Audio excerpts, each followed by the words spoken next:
2025 সালের পবিত্র রমজান ও ঈদ উল ফিতর নিয়ে আলোচনা করা হবে বাংলা বাস্ট চ্যানেলের আজকের এই পর্বে। চ্যানেলটিতে আপনি নতুন হলে অনুরোধ করব চ্যানেলটি সাবস্ক্রাইব করে অল বাটনটি ক্লিক করুন।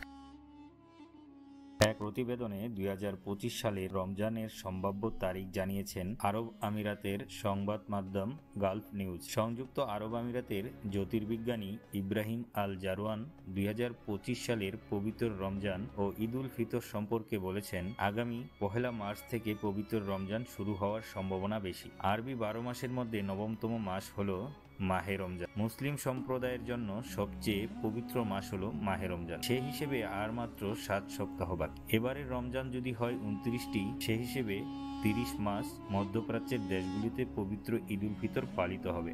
অপরদিকে 30 দিনের হলে 31 মার্চ ঈদ উল ফিতর অনুষ্ঠিত হবে। বাংলাদেশে শাবান মাস শেষে রমজানের চাঁদ দেখার উপর নির্ভর করে কবে থেকে রোজা শুরু। মুসলিম সম্প্রদায়ের জন্য অত্যন্ত গুরুত্বপূর্ণ এই মাস, যা সিয়াম সাধনা, ইবাদত ও আত্মশুদ্ধির মাধ্যমে পালন করা হয়। আর যদি এই রমজানে 30টি রোজা পূর্ণ হয়, তাহলে বাংলাদেশে পবিত্র ঈদ উল ফিতর হতে পারে 1 এপ্রিল।